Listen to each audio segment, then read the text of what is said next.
Welcome, my dear students. My name is Himashish Pal, and today we will learn about recording of transactions. So, recording of transactions, आप थोड़ा पिछले class के बारे में सोच के देखिए, हमने क्या सीखा था कि अकाउंटिंग का एक प्रोसेस होता है जहाँ में फर्स्ट में आता है रिकॉर्डिंग. ठीक है, तो आज हम सीखेंगे हाउ टू रिकॉर्ड, कैसे रिकॉर्ड किया जाता है बिजनेस ट्रांजेक्शन्स को. ठीक है, सो आज का क्लास बहुत ही इम्पोर्टेंट है. कोई भी अगर आज का क्लास मिस कर देगा तो उसको पूरा साल लॉस हो जाएगा, क्योंकि रिकॉर्डिंग सीखना ही बहुत इम्पोर्टेंट है. और आज के क्लास में हम सीखेंगे गोल्डन रूल्स ऑफ अकाउंटिंग कि कैसे रिकॉर्ड किया जाता है, उसके ऊपर बेस करके ही पूरा अकाउंटेंसी है. ठीक है, आप लोग जब सीए पढ़ने जाओगे, जब बीकॉम करोगे, जब एमकॉम करोगे, तब भी ये रूल इम्पॉर्टेंट है. इस रूल को फॉलो करके ही आपको अकाउंटेंसी करना है. ठीक है, जैसे एक देश को चलाने के लिए कॉन्स्टिट्यूशन है ना, कॉन्स्टिट्यूशन में लिखा हुआ है कि कौन क्या करेगा, कैसे क्या होगा, वैसे ही अकाउंटेंसी करने के लिए भी रूल है. ठीक है, वही आज सीखेंगे. अगर रूल हम नहीं सीख पाए तो अकाउंटेंसी भी हम नहीं कर पाएंगे. ठीक है, तो चलिए स्टार्ट करते हैं. सो स्टार्ट करने से पहले हम बेसिक टर्म्स के बारे में जान लेते हैं कि किस टर्म्स को हम क्या कहते हैं. जैसे कैपिटल सब हम जानते हैं, व्हाट इज़ कैपिटल. फिर भी मैं बोल देता हूँ कि कैपिटल क्या होता है. Capital is any investment done by owner. Understood, any investment. आज मुझको एक लाइब्रेरी खोलना है. ठीक है, तो लाइब्रेरी में ऐसे ही खोल पाऊंगा क्या? तो लाइब्रेरी खोलने के लिए तो मुझको बुक खरीदना होगा. तो बुक खरीदने के लिए मुझको क्या चाहिए? इन्वेस्टमेंट करना पड़ेगा, पैसा चाहिए.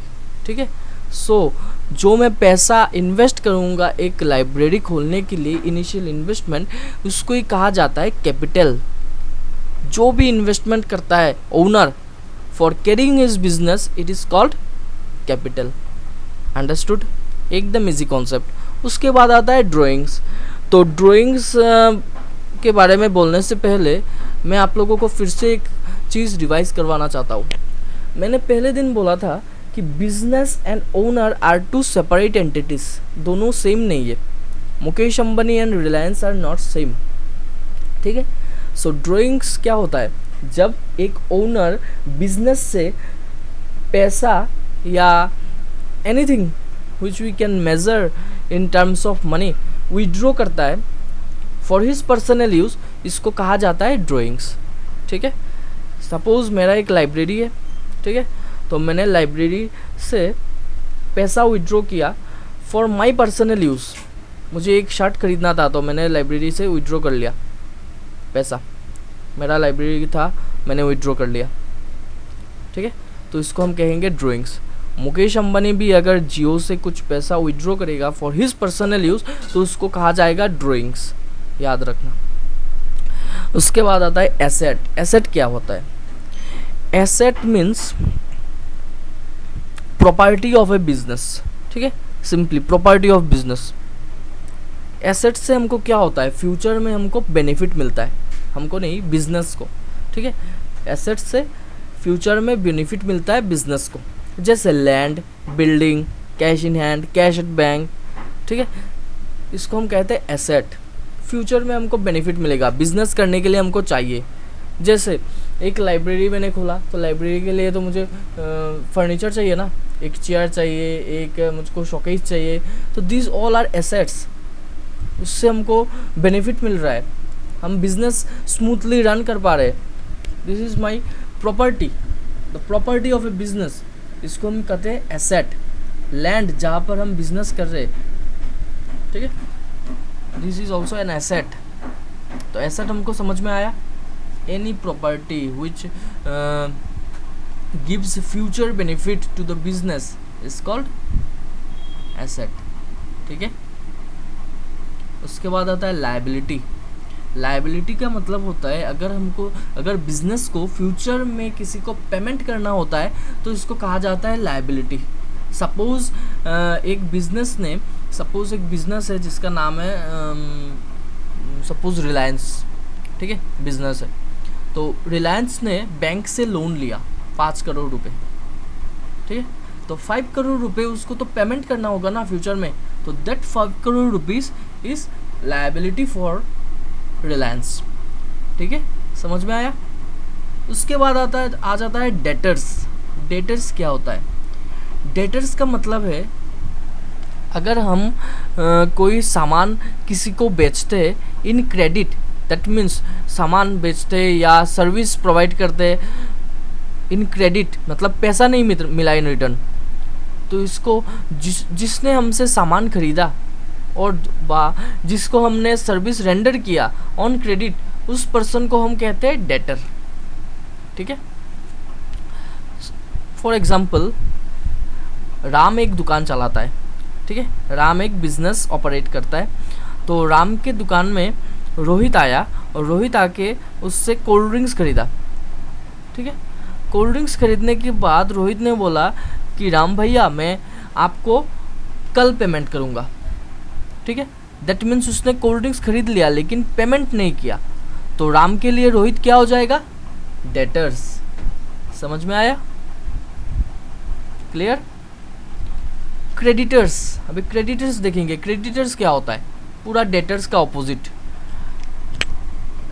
डेटर्स के केस में क्या होता है? जिसको हम सेल करते हैं ऑन क्रेडिट उसको हम कहते हैं डेटर्स। क्रेडिटर्स क्या होता है?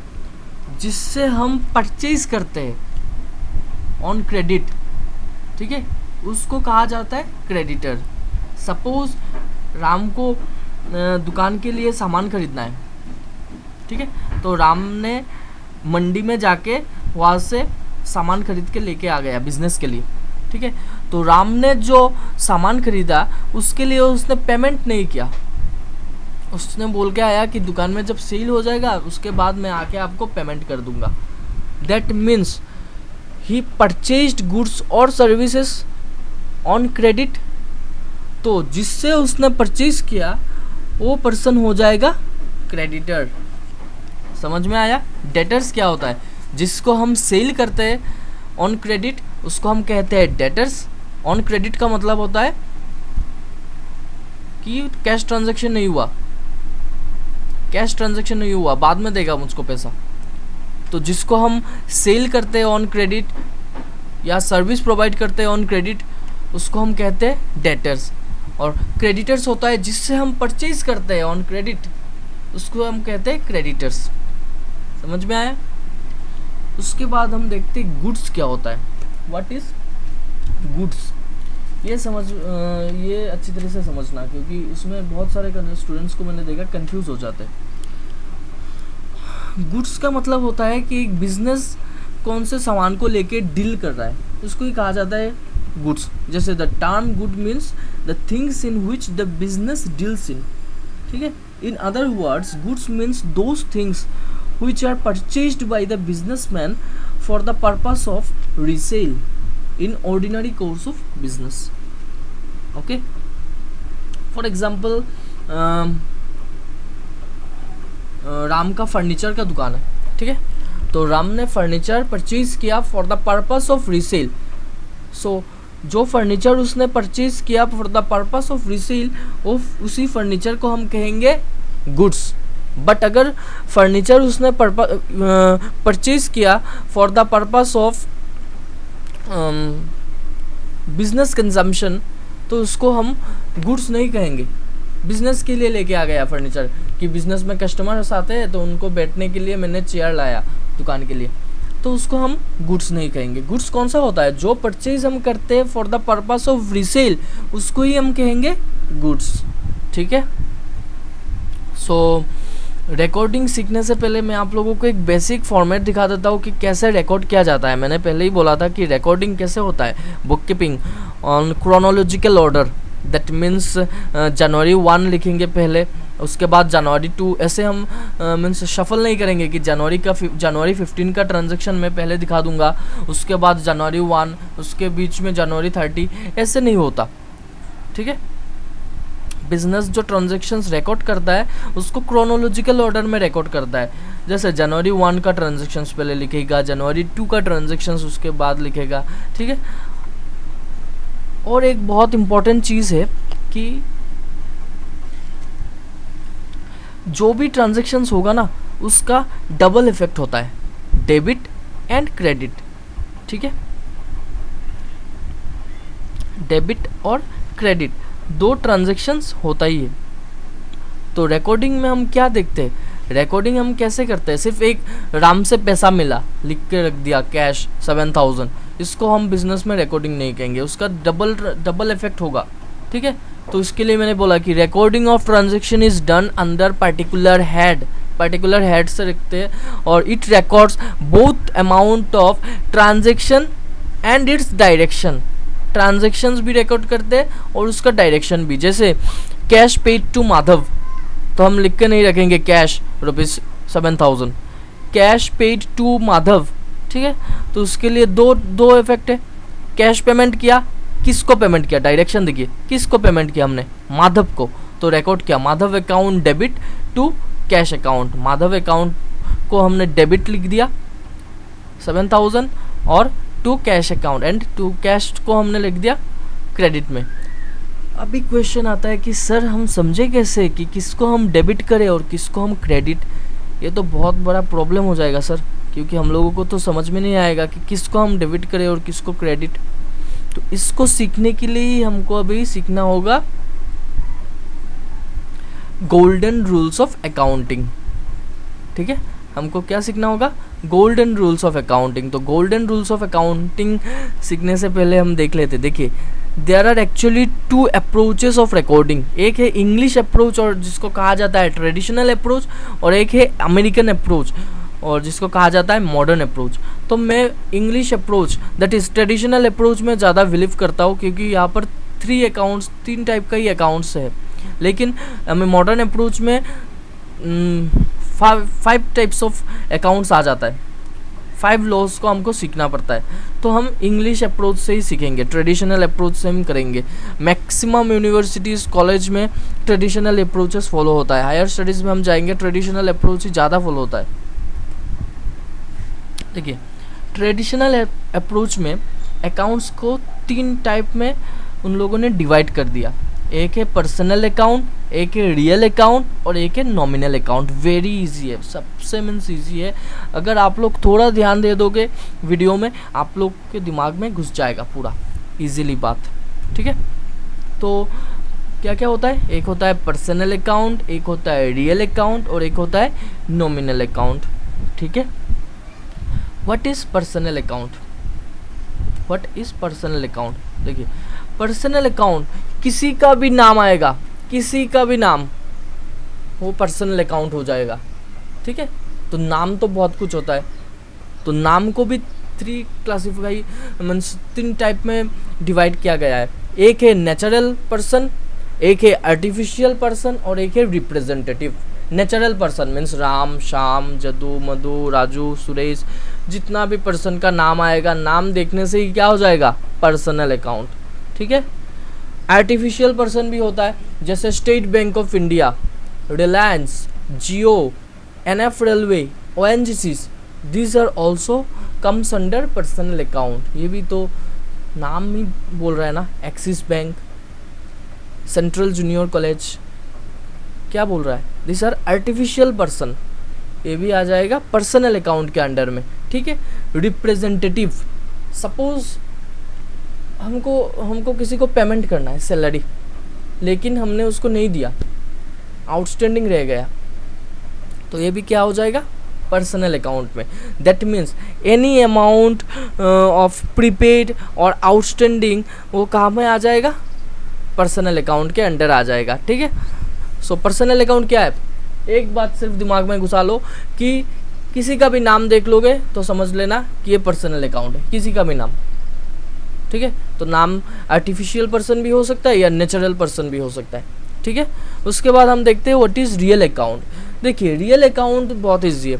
रियल अकाउंट मतलब बिजनेस का कोई एसेट होता है। ठीक है, बिजनेस का एसेट होता है जिससे बिजनेस को बेनिफिट डिराइव होता है, बेनिफिट मिलता है, उसको हम कहते हैं रियल अकाउंट। ठीक है, तो रियल अकाउंट में भी 2 टाइप है, एक होता है टेंजिबल और एक होता है इनटेंजिबल।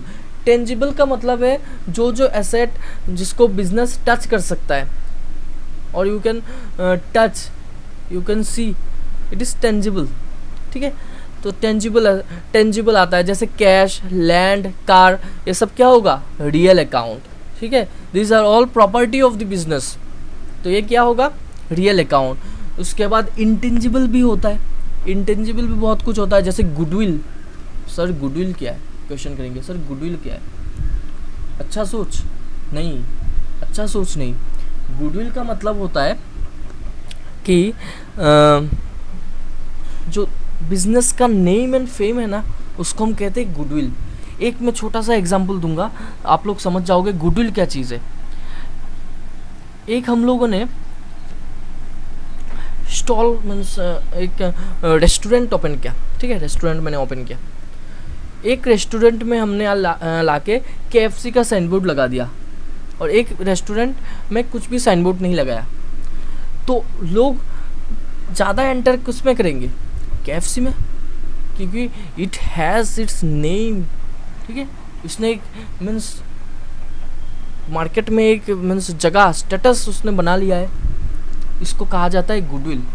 तो गुडविल के लिए क्या होता है, गुडविल क्या है, गुडविल बिजनेस के लिए एसेट है, क्योंकि इस गुडविल के लिए वो बिजनेस नॉर्मल बिजनेस से ज़्यादा अर्न करेगा। आज KFC में, आज बाहर तुम स्ट्रीट फूड में जाओ, कोई चिकन खरीदो, उसको तुम 20 रुपये से भी खरीद सकते हो।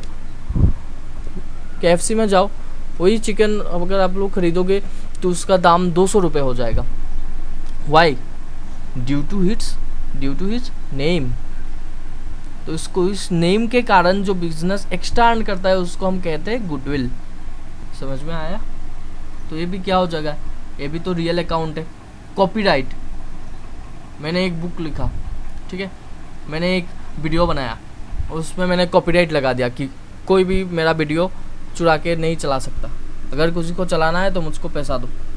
तो क्या हो गया, रियल अकाउंट। इससे बिजनेस को बेनिफिट मिल रहा है, एसेट ऑफ द बिजनेस, जिससे बिजनेस को बेनिफिट मिलेगा इन फ्यूचर, इसको ही हम कहेंगे रियल अकाउंट, ठीक है। रियल अकाउंट समझ में आया। What is real account. Nominal account, उसके बाद आता है नॉमिनल अकाउंट। नॉमिनल अकाउंट बहुत इजी है, जितना भी बिजनेस का एक्सपेंसेस होगा, लॉसेस होगा, इनकम होगा, गेन्स होगा, सब आ जाएगा नॉमिनल अकाउंट के अंदर। जैसे salaries paid, this is expenses of the business, कहा जाएगा नॉमिनल अकाउंट में, ठीक है। प्रॉफिट किया बिजनेस ने, कहा जाएगा नॉमिनल अकाउंट में। कमीशन रिसीव्ड, कमीशन मिला बिजनेस को, इनकम, कहा आ जाएगा नॉमिनल अकाउंट में, ठीक है। नॉमिनल अकाउंट समझ में आ गया। अभी हम सीखेंगे गोल्डन रूल्स ऑफ अकाउंटिंग। देखिए, हम मेन चीज़ अभी सीखने वाले हैं। इसको अगर अच्छी तरह से आप लोग ने नहीं समझा तो आप लोग अकाउंटेंसी नहीं कर पाओगे, ध्यान रखना।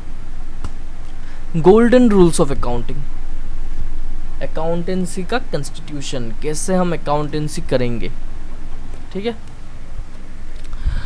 तो ऐसे तो हम ट्रेडिशनल मॉडर्न अप्रोच से भी कर सकते हैं, लेकिन आज मैं सिखा रहा हूँ क्या, ट्रेडिशनल अप्रोच, ठीक है।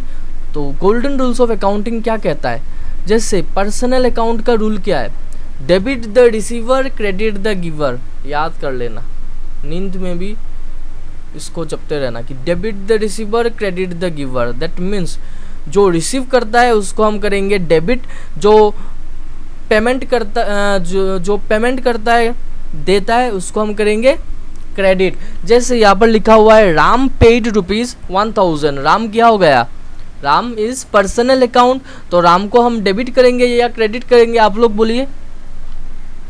देखो, राम हो गया पर्सनल, हमने बोला कि डेबिट द रिसीवर, अगर राम रिसीव करता है तो इसको हम करेंगे डेबिट, अगर राम पेमेंट करता है तो हम करेंगे राम को क्रेडिट।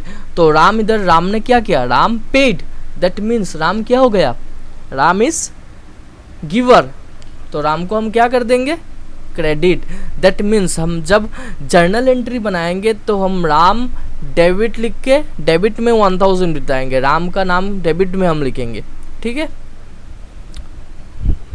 रियल अकाउंट, अभी आ गया रियल अकाउंट। रियल अकाउंट का रूल क्या है, debit what comes in, credit what goes out. अगर कुछ बिजनेस में आता है तो उसको हम करेंगे डेबिट, और बिजनेस से अगर कुछ जाता है तो उसको हम करेंगे credit. Simple logic, debit what comes in, credit what goes out. ध्यान पूरा इसको याद कर लेना कि डेबिट व्हाट कम्स इन, जो भी आता है, कैश आया, कैश को करेंगे डेबिट, कैश हमसे चला गया, कैश को करेंगे क्रेडिट।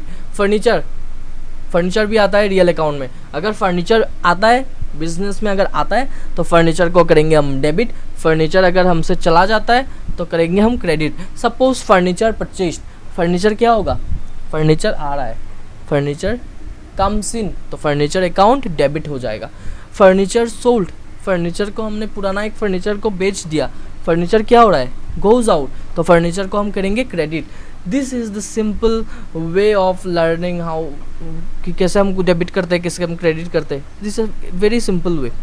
गोल्डन रूल अगर हम जान लिया तो हम कर सकते हैं कि किसको हम डेबिट करना है और किसको क्रेडिट करना है, हम ऐसे ही बोल देंगे। जैसे इस एग्जांपल से भी बोल देंगे, जैसे राम पेड ₹1000, तो राम तो हो गया पर्सनल अकाउंट। मैंने पहले ही बोला था कि सब कोई भी ट्रांजैक्शन में ना उसका डबल इफेक्ट होगा। राम ने पेमेंट किया 1000, तो 1000 जो पेमेंट किया, 1000 इज व्हाट, कैश।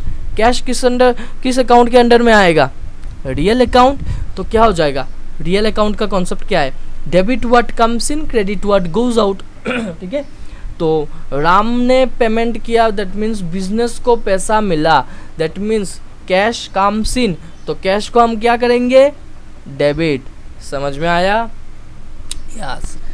नेक्स्ट हम जाएंगे नॉमिनल अकाउंट। नॉमिनल अकाउंट में क्या क्या आता है, all expenses, losses, incomes, gains, जितना भी होता है सब कहाँ आता है, नॉमिनल अकाउंट में। तो नॉमिनल अकाउंट का रूल है debit all expenses and losses. Business में जितना भी लॉसेस होगा, जितना भी एक्सपेंसेस होगा, सबको हम कर देंगे डेबिट। और जितना भी बिजनेस में इनकम होगा, बिजनेस का इनकम होगा, जितना भी गेन होगा, सबको हम कर देंगे क्रेडिट। समझ में आया, जितना भी बिजनेस का लॉसेस है, जितना भी एक्सपेंसेस है, सबको हम क्या करते हैं, डेबिट कर देते हैं। इसका नाम है debit to all expenses and losses, credit all income and gains. जैसे सैलरीज पेड ₹100, बिजनेस ने सैलरी दिया उसका एम्प्लॉइज को, तो सैलरी पेमेंट किया, क्या हो गया, एक्सपेंसेस। तो एक्सपेंसेस हो गया, तो सैलरी को हम क्या कर देंगे, डेबिट। उसके साथ हर किसी में दो इफेक्ट रहता है ना, तो सैलरी तो हो दे दिया, सैलरी कैसे देंगे, कैश से देंगे, तो कैश भी है, cash is what, real account. तो कैश, सैलरी देने से कैश आएगा या जाएगा, कैश जाएगा, तो जाने से हम क्या करेंगे, देखिए, credit what goes out, cash goes out, तो कैश को कर देंगे क्रेडिट और सैलरीज को कर देंगे डेबिट। समझ में आया। तो अभी आप लोग अगर पहले वाले जर्नल को देखेंगे तो आप लोग खुद ही आंसर दे देंगे। जैसे cash paid to Madhav ₹7,000, Madhav क्या है, Madhav is personal account, cash is real account, तो माधव पर्सनल अकाउंट का मैं पहले बोलता हूँ, डेबिट पर्सनल अकाउंट का क्या है, debit the receiver, credit the giver. Madhav को पैसा मिल रहा है या माधव दे रहा है, माधव को पैसा मिल रहा है, because cash paid to Madhav, that means हमको क्या करना पड़ेगा, माधव को डेबिट, क्योंकि माधव इज रिसीवर, तो रिसीवर को हम क्या करते हैं, डेबिट। अभी रियल अकाउंट के कॉन्सेप्ट में आ जाते हैं, debit what comes in, credit what goes out. Madhav को पैसा दे रहे हैं हम, बिजनेस से कैश आए, बिजनेस में कैश आएगा या बिजनेस से कैश जाएगा, कैश पेमेंट करने से बिजनेस से कैश जाएगा, तो कैश को हम क्या कर देंगे, क्रेडिट। तो यहाँ पर देखिए, Madhav account debit to cash account. अभी आप लोग खुद से कर पाएंगे ट्रांजेक्शन्स, ठीक है। तो आज का होमवर्क ये नहीं है कि आप लोग जर्नल एंट्री कीजिए, आज का होमवर्क मैं आप लोगों को व्हाट्सएप ग्रुप में दूंगा कि आप लोग आइडेंटिफाई कीजिए कि कौन सा रियल अकाउंट है और कौन सा पर्सनल अकाउंट है, ठीक है। So thank you. अगर किसी को भी कोई कन्फ्यूजन हुआ तो आप लोगों को मेरा नंबर दिया हुआ है, इस वीडियो के पूरा सामने मेरा नंबर दिया हुआ है, उसमें आप लोग डायरेक्टली मैसेज कर दीजिए, मैं आप लोगों को रिप्लाई दूंगा, ठीक है। Thank you.